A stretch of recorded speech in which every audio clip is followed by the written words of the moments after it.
நாளின் காலை வேளையிலே ஆண்டவர் நமக்கு தருகிற வார்த்தை உபாகமம் 4வது அதிகாரம் 7வது வசனம்.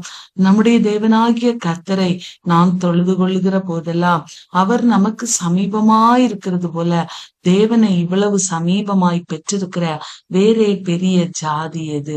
அன்பான தெய்வ பிள்ளைகளே, இந்த நாளின் காலை வேளையிலே ஆண்டவர் நமக்கு தருகிற வார்த்தை இதுதான். நாம் எல்லாரும் ஒரு ஸ்பெஷலான ஜனங்கள், ஒரு விசேஷித்த ஜனங்கள்.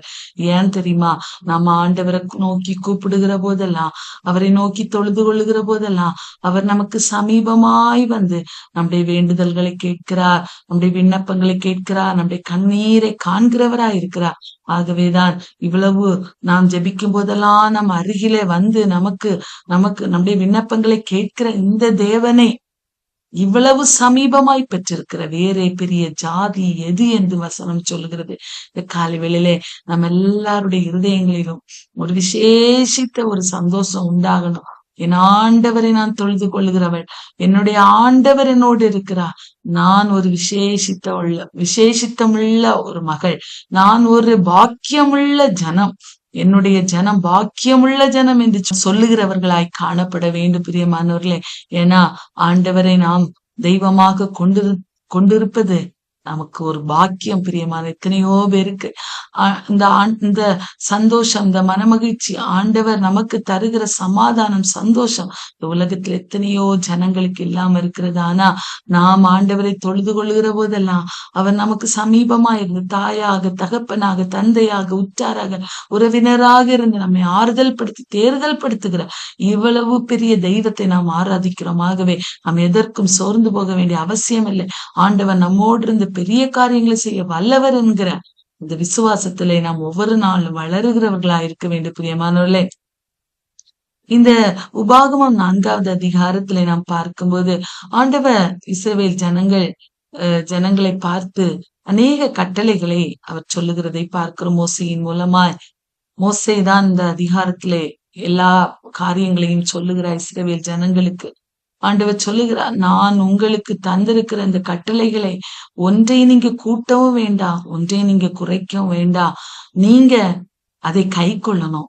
நீங்க கை கொள்ளுகிறது மாத்திரமல்ல, அதை உங்களுடைய பிள்ளைகளுக்கும் நீங்க கற்பித்து கொடுக்கணும்னு சொல்லி ஆண்டவர் சொல்லுகிறதை பார்க்கிறான். தேவ பிள்ளைகளே, ஆண்டவரை தெய்வமாக கொண்டிருக்கிற அந்த விசேஷித்த ஜாதி என்ன பண்ணணும்னா ஆண்டவர் கொடுத்திருக்கிற கட்டளைகளை கை கொள்ளணும். முதலாவது ஆண்டவர் தந்திருக்கிற எந்த காரியங்களை நம்ம கூட்டியும் செய்யண்டா, அதுல எதையும் குறைச்சும் செய்யண்டா, எல்லாவற்றையும் அவர் சொல்லி இருக்கிறபடி நாம் செய்கிறவர்களாய் காணப்பட வேண்டும் பிரியமானவர்களே. 2வது வசனத்துல அதுதான் ஆண்டவர் சொல்லுகிறார். அடுத்து 2வதாக ஒரு காரியத்தை சொல்ல, முதலாவது ஆண்டுடைய வார்த்தைகளை கை கொள்ளுகிற ஜனம்தான் விசேஷித்த ஜனம், பெரிய ஜனம்.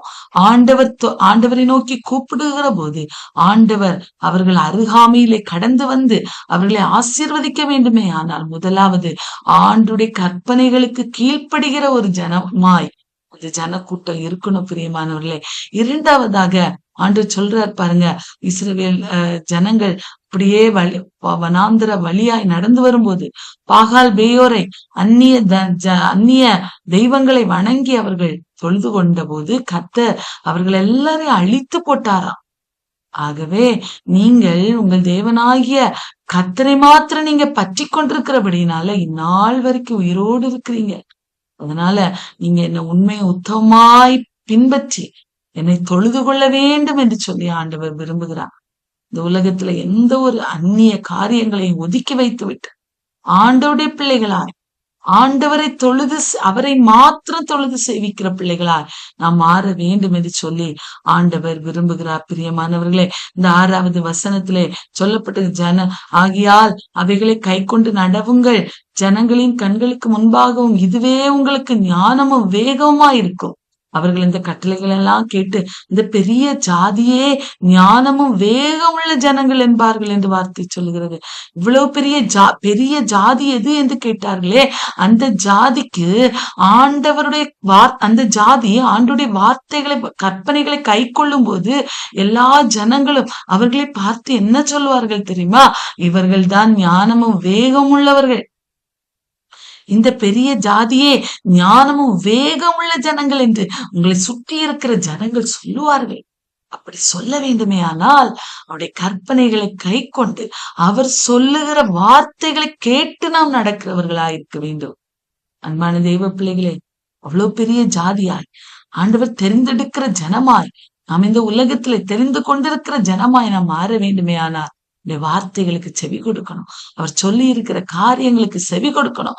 அப்ப நம்ம சுற்றி இருக்கிறவங்க எல்லாம் சொல்லுவாங்க, இவங்கதான் ஞானமும் வேகம் உள்ள ஜனங்கள், இவர்களைப் போல பெரிய ஜாதி வேறு எதுவும் இல்லை என்று சொல்லி அவர்கள் எல்லாரும் சொல்லுவார்கள்.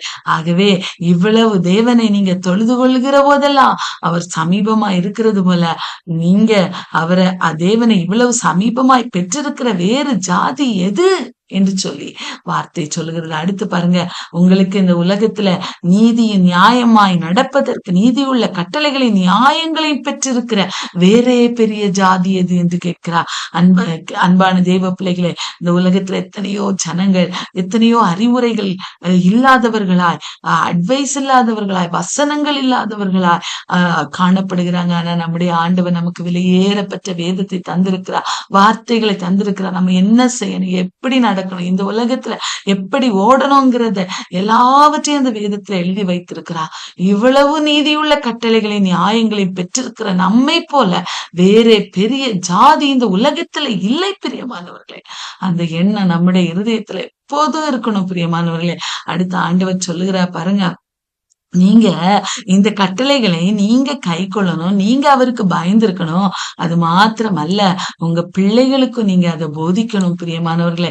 உங்க கண்கள்ல நீங்க பார்க்கிற எல்லா காரியங்களையும் ஆண்டவர் உங்களை அதிசயமாய் நடத்தி வந்த விதங்கள், உங்களை எப்படி ஆண்டவர் எந்த இதுல இருந்து ஆண்டவர் உயர்த்தினா எல்லாவற்றையும் என்ன செய்யணும், உங்களுடைய பிள்ளைகளுக்கு உங்க பிள்ளைகளின் பிள்ளைகளுக்கும் அதை அறிவிக்கணுமா. இஸ்ரவேல் ஜனங்களுக்கு ஆண்டவர் அதை சொல்லிக் கொடுத்தார். பிள்ளைகளுக்கும் பிள்ளைகளின் பிள்ளைகளுக்கும் அறிவிக்கணும். நம்ம அநேக நேரங்களில் நம்முடைய பிள்ளைகளுக்கு அறிவிக்க முடியாதவர்களா இருக்கிறோம். ஏன்னா நம்மளே அதை செய்யறது கிடையாது. அதனால நம்ம சொல்லி கொடுக்க முடியாதவர்களா இருக்கிறோம். பொறாமப்படக்கூடாது, எரிச்சல் படக்கூடாது, சண்டை பண்ணக்கூடாது. இதெல்லாம் பிள்ளைகளுக்கு நம்ம சொல்லி கொடுக்கணும். முதலாவது நாம அப்படி மாறணும்ல. அப்படி வேதத்தை போதிக்கிறவர்களாய் மாறும்போது நம்மிலையும் ஆண்டவர் மாற்றத்தை உண்டு பண்ணுவார் பிரியமானவர்களே. ஆகவேதான் ஆண்டவர் சொல்ற, உடைய பிள்ளைகளுக்கும் பிள்ளைகளின் பிள்ளைகளுக்கும் நீங்க அதை போதிக்கணும்னு சொல்லி ஆண்டவர் சொல்லுகிறா. அடுத்து முக்கியமான ஒரு காரியத்தை சொல்லுகிறா. நீங்க அங்க ஆண்டவர் வனாந்தரத்துல அநேக நேரங்களிலே அக்னியின் நடுவில் இருந்து உங்களோடு பேசினா, அப்பொழுது வார்த்தையின் சத்தத்தை தான் கேட்டீர்கள், ஒரு ரூபத்தை நீங்க காணல. அதனால நீங்க எந்த ஒரு ரூபத்தையும் சொரூபத்தையும் நீங்க உண்டு பண்ணக்கூடாது. இந்த வார்த்தைகளை தான் கற்பலகையில் அவர் எழுதி உங்களுக்கு தந்தார். அவர் வார்த்தையான தெய்வம், அவர் வார்த்தையாயிருக்கிறார். வார்த்தை தான் மனு உருவாகி இந்த உலகத்திலே வந்தார் என்று நாம் யோவான் 1 வாசிக்கிறோம் அல்லவா. அன்பான தெய்வ பிள்ளைகளே, வேற எந்த ரூபத்தையும் நீங்க காணாதபடியினால அந்த பேசின நாளிலே நீங்கள் ஒரு ரூபத்தையும் காணல. ஆகையால் நீங்கள் உங்களை கெடுத்து கொண்டு ஆணுருவும் பெண்ணுருவும், பூமியில் இருக்கிற யாதொரு மிருகத்தின் உருவும், ஆகாயத்தில் பறக்கிற செட்டையுள்ள யாதொரு பட்சியின் உருவும், பூமியில் உள்ள யாதொரு ஊரும் பிராணியின் உருவும் எதுவும் நீங்க எனக்கு ஒப்பாக செய்யக்கூடாது என்று சொல்லி ஆண்டவர் திட்டமும் தெளிவுமா அவர்களுக்கு போதிக்கிறார். அன்பான தெய்வ பிள்ளைகள், இது மாத்திரம் அல்ல, அவர் சொல்றார் பாருங்க, இன்னைக்கு அநேக பேர் சூரியனை சந்திரன் எல்லாம் வணங்குகிறாங்க. பல உலகத்தார் வணங்குகிறது போல அதையும் வணங்குகிறவர்கள் கிறிஸ்தவர்கள் கூட அப்படிதான் இருக்கிறாங்க. ஆண்டவர் சொல்றாரு, வானத்தின் சர்வ சேனைகளாகிய சந்திர சூரிய நட்சத்திரங்களை நோக்கி தொழுது சேவிக்க நீங்க இணங்க கூடாது. இங்க அப்படி இருந்தால்தான் நீங்க பெரிய ஜாதியாய், நான் தெரிந்து கொண்ட ஜனமாய் இந்த உலகத்திலே வாழ முடியும்.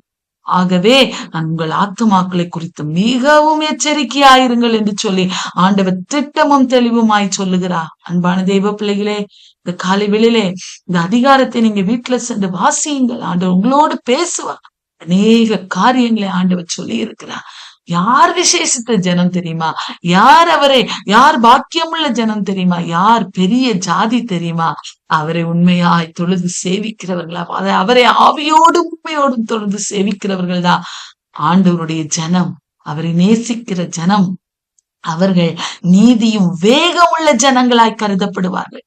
சுற்றி இருக்கிற ஜனங்கள் எல்லாரும் அவர்களை பார்த்து இவர்கள் வேகமுள்ள ஜனங்கள் என்று சொல்லத்தக்கதாய் அப்படிப்பட்ட பெரிய ஆசீர்வாதங்களை ஆண்டவர் நமக்கு செய்ய வல்லவர். அவர் மறுபடியும் சொல்றார், விக்கிரகத்தை உங்களுக்கு உண்டாக்காதபடிக்கு எச்சரிக்கையாயிருங்கள் என்று எச்சரிப்பின் சத்தத்தை சொல்லுகிறார். அவர் சொல்லுகிறார், உன் தேவனாகிய கர்த்தர் பட்சிக்கிற அக்கினி, எரிச்சல் உள்ள தெய்வம். அவர் கிருபையான தெய்வம்தான். கிருபையின் காலத்தில் தான் இருக்கிறோம்.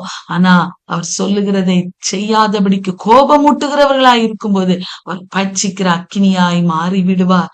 ஆகவே நாம் மிகவும் ஜாக்கிரதை உள்ளவர்களாய் இருக்கணும். பிரியமானவர்களே, அன்பான தெய்வ பிள்ளைகளே, நாம் ஆண்டவரை அவ்வாறு ஆண்டவருக்கு பிரியமில்லாத காரியங்களை நம்ம விட்டு அகற்றி அவரை தேடும் போது, உன் தேவனாகிய கர்த்தரை நீ தேடும் போது, உன் முழு இருதயத்தோடும் முழு ஆத்மாவோடும் அவரை தேடும் போது அவரை நீ கண்டடைவாய் என்று சொல்லி ஆண்டவர் சொல்கிறார். நீ அவருடைய சத்தத்துக்கு நீ உண்மையாய் கீழ்ப்படிவாயே, ஆனால் அவர் உன் மேல இரக்கமாய் இருந்து உன்னை கைவிடவும் மாட்டா, உன்னை அழிக்கவும் மாட்டா, உனக்கு கொடுத்த உடன்படிக்கையை மறக்கவும் மாட்டா, உனக்கு கொடுத்த வாக்கு தத்தங்களை அவர் நிறைவேற்றுவார்.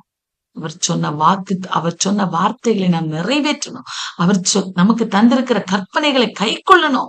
கை கொள்ளும் போது அவர் நம்மை ஆசீர்வதித்து, நம்மை அழிக்காமல், நம்மை கைவிடாமல், நம்ம மேல இரக்கமாயிருந்து நம்மை நடத்த அவர் உண்மையுள்ள தெய்வமாயிருக்கிறார். அன்பான தெய்வ பிள்ளைகள், இந்த காலை வேளையிலே அப்படிப்பட்ட அந்த இரக்கத்தையும் தயவையும் நாம் ஆண்டுடைய சமூகத்திலிருந்து பெற்றுக்கொள்ள வேண்டுமே. ஆனால் அவருடைய கற்பனைகளுக்கு கீழ்ப்படியணும். அவரை மாத்திர தொழுது சேவிக்கணும். அவருடைய கற்பனைகளை நம்முடைய பிள்ளைகளுக்கு அறிவிக்கிறவர்களாய் இருக்கணும். அவருடைய வார்த்தைகளுக்கு கீழ்ப்படிந்து நடக்கிறவர்களாய் இருக்கும்போது அவர் நம்மையும் நம்முடைய குடும்பங்களை நம்முடைய பிள்ளைகளை ஆசீர்வதிப்பா. நம்மை பாக்கியமுள்ள ஜாதியா, நம்முடைய பெரிய ஜாதியா, இந்த உலகத்துல இருக்கிற மற்ற ஜனங்கள் எல்லாம் இவர்கள் நீதி வேகமுள்ளவர்கள் என்று சொல்லத்தக்கதான ஆசீர்வாதத்தை நமக்கு தந்து வழி நடத்துவார். பிரியமானவர்களே, இத்தகைய ஆசீர்வாதத்தை நாம் பெற்றுக்கொள்ள வேண்டுமே. ஆனா நாம் எல்லாரும் ஆண்டுடைய சமூகத்துல இந்த காலை வேளையில நம்முடைய இருதயத்தை ஒப்பு கொடுப்போம். ஆண்டுடைய வார்த்தைகளை, அவருடைய கற்பனைகளுக்கு கீழ்ப்படிய நம்முடைய இருதயத்தை ஒப்பு கொடுப்போம். ஆண்டவர் பெரிய காரியங்களை நம்முடைய வாழ்விலே செய்வார். நம்ம